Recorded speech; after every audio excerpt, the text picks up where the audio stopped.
grief over the last 4 weeks, and it's far from over. John Donnison, BBC News, Jerusalem.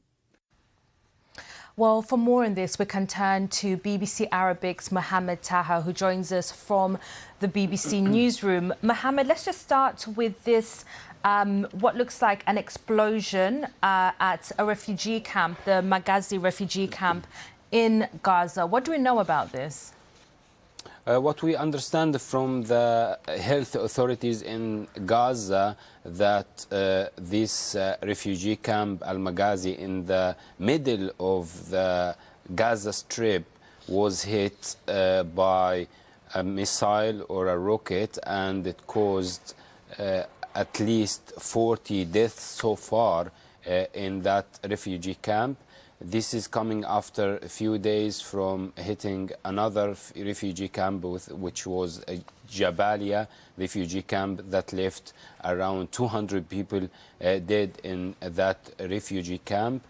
And in this situation where, as John Donnison said in his report, no safe place in Gaza, as the Israeli forces are targeting Hamas targets everywhere, and even if this target would be mixed with civilians in these locations, they would hit as well. We had guests overnight talking about hitting places around water tanks, around bakeries, around food storages, and around hospitals and schools that made, as John Donnison said, there is no safe place in Gaza.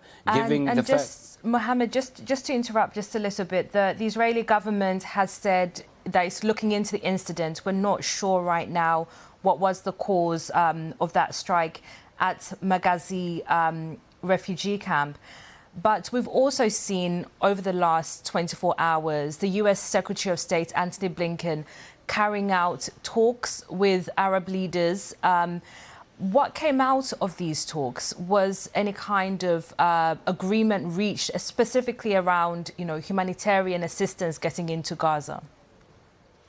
Actually, these talks showed a disagreement between the United States and some Arab states, especially with Egypt. There is a disagreement that the United States would not call for a ceasefire, and they want to reach some understanding to facilitate the humanitarian efforts, but Egypt would call for an immediate ceasefire. And that appeared clearly in the press conference between the two foreign ministers of the two countries after the meeting. Blinken would seek to meet the Palestinian President Mahmoud Abbas. We don't know yet if this meeting would happen or not, but having the meeting and having this gathering was a positive sign. But we didn't see much coming out of it in the direction of having even a humanitarian pause. Blinken, before the meeting, met the Israeli Prime Minister Benjamin Netanyahu, who confirmed that it wouldn't be any pause, it wouldn't be any ceasefire, because any ceasefire or pause will make Hamas fighters stronger. And giving what... And just briefly, Mohamed, I just want to ask you this question about the humanitarian situation there in Gaza. Just briefly, we're hearing from the UN that they're concerned about not being able to reach certain parts of the Strip. Tell us what we know so far. Yes, the problem is that most of the main roads in Gaza were hit by the Israeli attacks on Gaza, Israeli targeting Hamas militants in Gaza.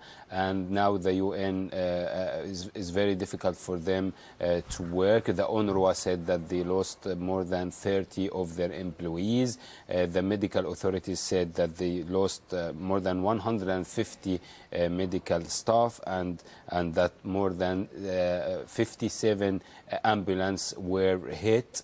and now giving, as you said in the beginning of the bulletin, Catherine, that 1.5 million people became displaced in that tiny piece of land, is making everything difficult. It's practically the whole population of Gaza Strip are living on less than half of the Strip. They are living in streets, in tents, and in hospitals very much and schools. Yes, thank you very much there, Mohamed Taha of BBC Arabic. Thanks for joining us.